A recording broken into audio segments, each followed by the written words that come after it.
Por estas precisiones en torno a un desarrollo científico clave para la Argentina.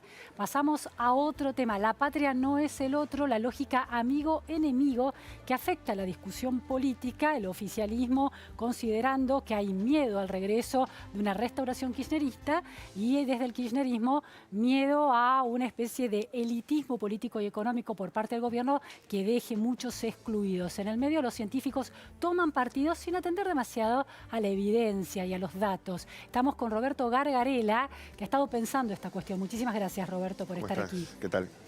Escuchaba hoy las palabras de Roberto Labaña, que decía lo siguiente. A ver si lo encuentro. No, ahora no lo encuentro. Pero planteaba que había buenos y malos en la política argentina, que hay que dejar de pensar en votar a los malos de antes y, bueno, volver a buscar otras opciones. ¿Hay buenos y malos en política? No, a mí me había interesado señalar justamente lo contrario. No que haya gente buena, mala, siempre va a haber. La cuestión es pensar a partir de... Te digo las palabras puntuales de Labaña. No votar a los malos de antes ni a los de ahora que decepcionaron al pueblo. A ver, digamos, puede ser la introducción a una reflexión y está bien. Lo que digo es que no tiene sentido pensar en términos moralizantes a la política de ese modo, pensar en tal tiene buenas intenciones, malas intenciones, es un cínico, es un perverso. Y es curioso y es preocupante, es angustiante que la comunidad científica también, digamos, participe de ese discurso, ya sea para decir, vienen ahora con sus deseos de venganza o están aquí para aplicar ahora sí, cuando tengan la posibilidad, digamos, su plan perverso, Claro. Estos son los cínicos de la... Digamos, y me parece que es un modo de ocultar o de no decir, digamos, lo preocupante que es cualquiera de las opciones que están en juego. Es un modo de no pensar en que las alianzas con las que uno de los partidos de los que uno forma parte o de los que está adherido, digamos, lo preocupante que pueden ser. Esto es, entonces, poner en términos de ahora lo único que podemos pensar es en sacar a estos que están en el poder o ahora lo único que podemos pensar es impedir que los otros lleguen. Sí. Bueno, es un modo de evitar pensar autocríticamente sobre dónde es que uno está parado y cuál es la alianza con la que uno está vinculado, ¿no? Entonces, ahora no se puede pensar. Bueno, finalmente en política lo que vemos es que nunca se puede pensar, ¿no? Porque, digamos, cuando se está en el gobierno también. Ahora, digamos, es simplemente hay que seguir adelante porque si no uno le da de comer al enemigo. Entonces, nunca hay la posibilidad de pensar autocríticamente. Que lo haga eso un político en campaña. Claro, son distinciones, ¿no? Un político en campaña Claro, se toma ciertas pero que atribuciones los miembros de relato. de la comunidad científica, de la comunidad cultural, digamos, el pensamiento, entre comillas, que participen de ese mismo discurso como si fueran militantes políticos, bueno, nada, es angustiante porque uno lo que esperaría es que nos ayuden a pensar. Y es excelente si miembros de la comunidad científica están vinculados con algún partido o se sienten, digamos, comprometidos con ciertas ideas políticas, pero que no dejen de pensar, que no dejen de pensar autocríticamente, que no vean la necesidad de ocultar, que es lo que todos los oficialismos y oposición parecen seguir mostrando, que los miembros de la cultura, de las ciencias, comprometidos con partidos políticos, parece que tienen que dejar de pensar autocríticamente, tienen que pasar a silenciar y ocultar como si fueran militantes comunes, digamos, en el último tramo de la campaña, ¿no? Eso es inaceptable. Ahora, Roberto, ¿cuál es el problema? El problema es la adhesión política manifiesta por parte del intelectual o el científico, o que esa adhesión esté basada en cierto oscurantismo, cierto soslayamiento de evidencia y de datos cuantitativos concluyentes. Claro, digamos, está perfecto que un científico diga, bueno, adhiero a este programa político o quiero que gane el oficialismo, quiero que gane la oposición. Me parece bien, me parece normal. Sería preocupante si eso empieza a influir el modo en que ejercen la ciencia.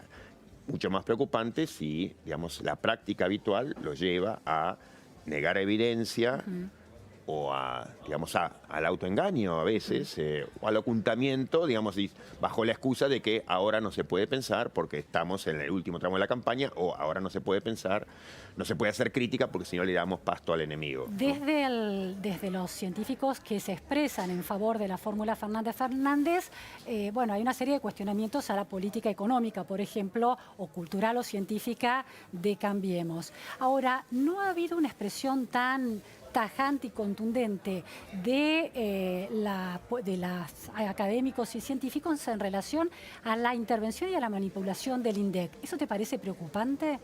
Que es, bueno, una fuente de datos sociales clave, ¿no? Como en la comunidad científica ha habido más adhesión al kirchnerismo que al macrismo, digamos, o a la izquierda, entonces es un fenómeno que uno lo nota más allí, pero en todo caso yo diría que hay una gran continuidad en cuanto que, digamos, en la comunidad científica, en esta época en particular, no sé si es un fenómeno, digamos, mundial, pero es claro que en Argentina eso sucede y mucho, que es esa práctica de, porque adhiero a este partido, no hago crítica. No es simplemente a lo del INDEC. Lo del INDEC, digamos, ha sido un aspecto muy notable, pero claro, para decir algo, la sí. causa de los cuadernos, en cuanto a cómo se ha relacionado la política con el empresariado, digamos, ese es un problema gravísimo que afecta a este gobierno y que afectó gravísimamente al gobierno anterior. Esto es la práctica habitual. Hoy lo sabemos, digamos, hoy no tenemos pruebas judiciales para condenar a Cristina Kirchner o a alguien más. Pero, digamos, hay mucha gente ya condenada, hay muchos testimonios ratificados de todas partes y tenemos, entonces, evidencia clara de que la práctica habitual, el modo habitual del vínculo entre empresariado y política en los últimos 10 años fue gravísimo. No es algo a lo que la práctica de la familia Macri haya estado ajena, por eso es algo que es transversal. En todo caso, por los niveles de impunidad que pudo manejar el kirchnerismo, dado las mayorías con las que contaba parlamentariamente y los vínculos o los aprietes que hacía sobre la justicia, le permitió un despliegue mucho mayor en ese terreno hiper preocupante que la causa de los cuadernos simplemente evidencia. Ahora, y dejo esta pregunta para ir a una pausa y después volver. Roberto, ¿cómo se hace en un país atravesado por el ocultamiento de datos estadísticos claves o por una maquinaria de corrupción estructural a lo largo de muchas décadas en la Argentina y particularmente en la gestión kirchnerista, para hacer una crítica, construir una opción política sin caer en las lógicas moralizantes? Después del corte lo seguimos analizando. Vamos a una pausa.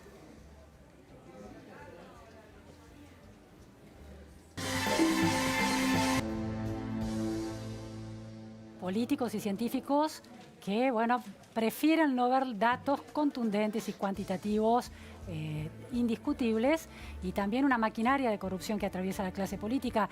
¿Cómo no juzgar al otro en términos morales en esa realidad y cómo no convertirlo en amigo enemigo, no entrar en esa lógica? Roberto Gargarella tiene la respuesta.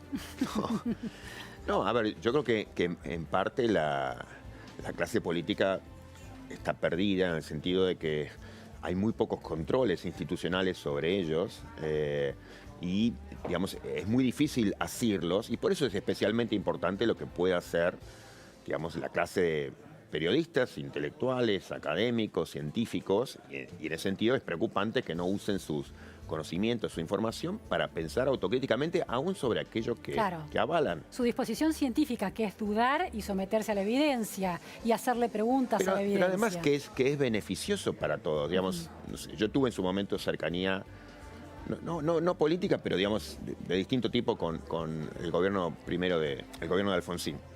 Bueno, yo me sentía en un grupo en el que, digamos, éramos permanentemente críticos de lo que se hacía, discutíamos un montón de cosas. Cuando se discutieron las leyes de perdón, yo me manifesté públicamente en las calles, pero no como héroes, digamos, sino como entre tantos, digamos, era lo normal.